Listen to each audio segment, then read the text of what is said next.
I am Dr. Craig Selinger, Craig the chiropractor, and today we're going to be treating Leslie. Leslie has some lower back pain. We're going to be doing an adjustment in the lower back area. We're going to also treat the neck and the mid back as well. She is a student and she actually works in the office here. She is an amazing chiropractic tech. She helps our patients. We get rave reviews. She does such an amazing job. We're going to treat her today. And so we're going to start out with that. She's also a former soccer player, right? I am. And I'm sure you've had a bunch of injuries playing soccer. Plenty. All right. Plenty. Okay. So in your lower back, do you have pain in the lower back? Does it go down the leg or anything like that? It does sometimes go down my right leg. It's just a lot of discomfort. But it mainly stays like this lower, like the lower back area. So. Okay, occasionally. When does it bother you? When you're bending forward, when you're standing, when you're sitting? Yeah, when I stand for a long period of time or if I bend for a long period of time. So that's usually when the most discomfort happens. So we're going to check a couple of things. So do you have any pain right now when you're sitting? It's a little bit. A little bit, okay. Does this help it, make it feel better, or no change? No change. Okay, all right. Let's try a couple of things. Let's have you stand, bend forward. Okay, and come back up. A little worse or no change? Okay, and normally I've treated you before, so I know that if we keep going forward and we do repetitive movements, you're gonna have more pain. Yes. So what about if you go backward? It's a little bit better. A little bit better, extension's better. Okay, what about sideways, this way, shift the other way? Some pulling. So it's a little Okay, bit some discomfort. pulling. Okay, all right. Let's have you lay on your back right here. Let's check some other things out. All right, so if we bend the knees like this and bring them in, does this make a change? Actually, it feels a little bit better. Feels a little bit better. Okay, good. All right, let's have you flip over on your stomach. Okay, and what I want you to do is a press up. All right, let's have you come on up. Good, an extension, and down, and up, and down. Good. Any changes? Any pain down the leg, or an increase of pain, or decrease? No, that feels good. It feels okay? All right. All right, good. So what we're going to be doing now, I'm going to be doing checking the legs, checking the leg length. Like I said before, sometimes the length of the legs will change due to a lower back misalignment or even a neck misalignment. Next thing we're going to be looking for is just how do the joints move? Is there springiness in the joints when I'm palpating? Yeah, feel some restriction in that area right in here. Right here a little bit. Right in here. Up in here as well. Okay, all right. So what I'm going to have you do is face me this way.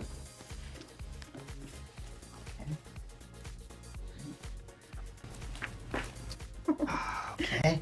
All right. And I'm going to have you come. Why don't we do this? Why don't we have you lay on your side facing me this way?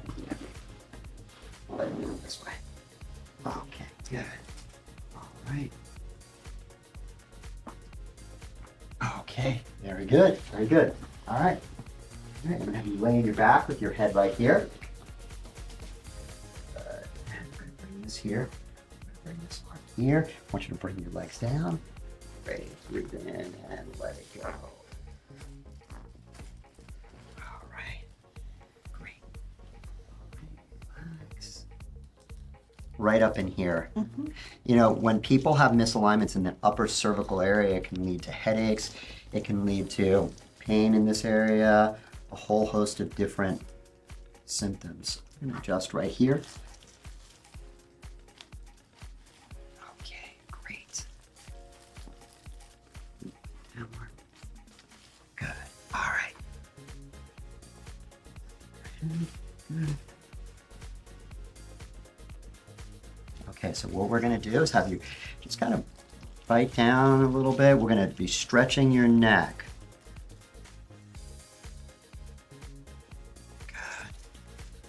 And 1, 2,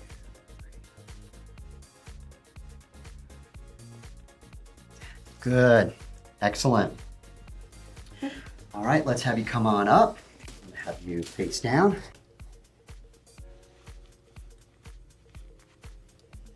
Okay, so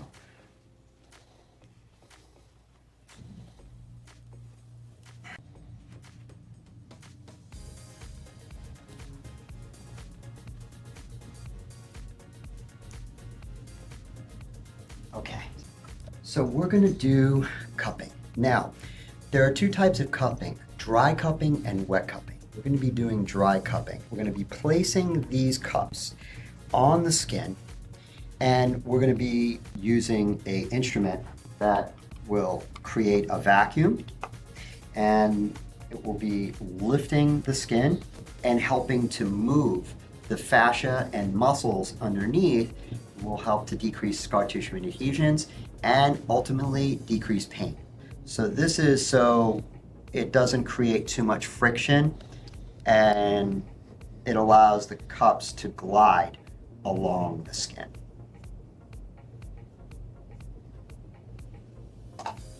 This is a technique that we use in our office to help patients in addition to a lot of the other therapies and treatment we do. So we're going to do 1.5 squeezes.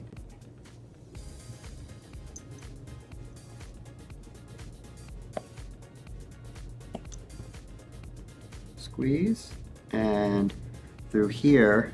Are you okay? Okay. And we can move it gently in the area,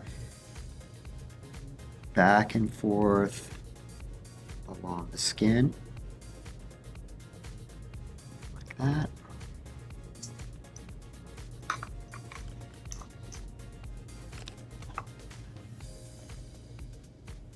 Forth along the skin.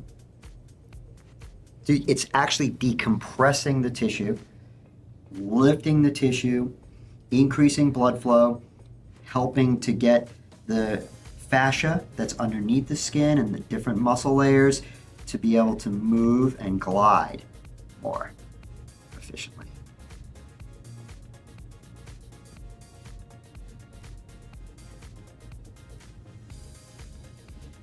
And of course, ultimately, for the patient, end goal, decreasing pain, increasing mobility, and range of motion. So this is an excellent technique for patients that have scar tissue or from old injury. This would not be a good treatment for somebody that has bleeding disorders or someone that is on blood thinners like Coumadin or things like that. Sometimes patients will develop little welts where we had the cups.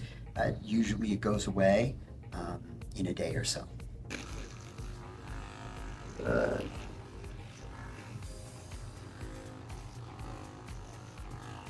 Great.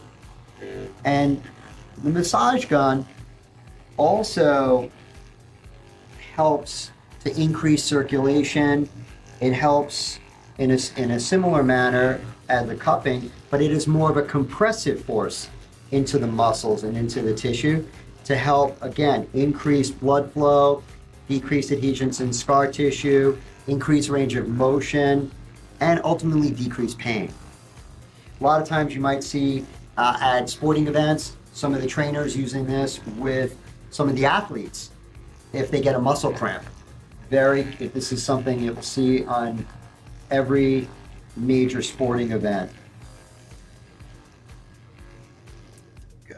Leslie, it's been great treating you. Thank you. And thanks for allowing us to do a demo about cupping. I wanted to ask you a couple of questions. How did it feel? Did it hurt a lot? Oh no, I felt great. It felt super relaxing. I felt a little bit better actually, so it's super relieving, for sure. Great. Now, and you've been in the office and you've seen us do cupping on other patients, and they even asked for it. And what has been your experience with our patients in the office when you've been doing the cupping? Well, a lot of the patients do appreciate the cupping, and then a lot of the patients do feel relief from after the cupping as well. They always come back for more, and that's honestly what we want to see, and do end up feeling better from it, and it really helps with their treatment. Great, awesome. If you are thinking about having cupping done, or going to a chiropractor or physical therapist, make sure that when you go in, you give the chiropractor or physical therapist feedback when they're doing the cupping.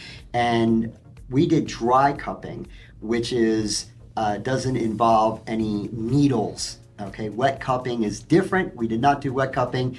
We did dry cupping where there were no needles involved around the cups. So you want to make sure that you communicate with the chiropractor, physical therapist, or trainer. If there's too much suction and they're moving around, it can be painful. And it doesn't have to be very painful for it to work and for it to be effective. It could be very effective, but we want to make sure that the cups can glide and that they can get around to the soft tissue that we're trying to work with.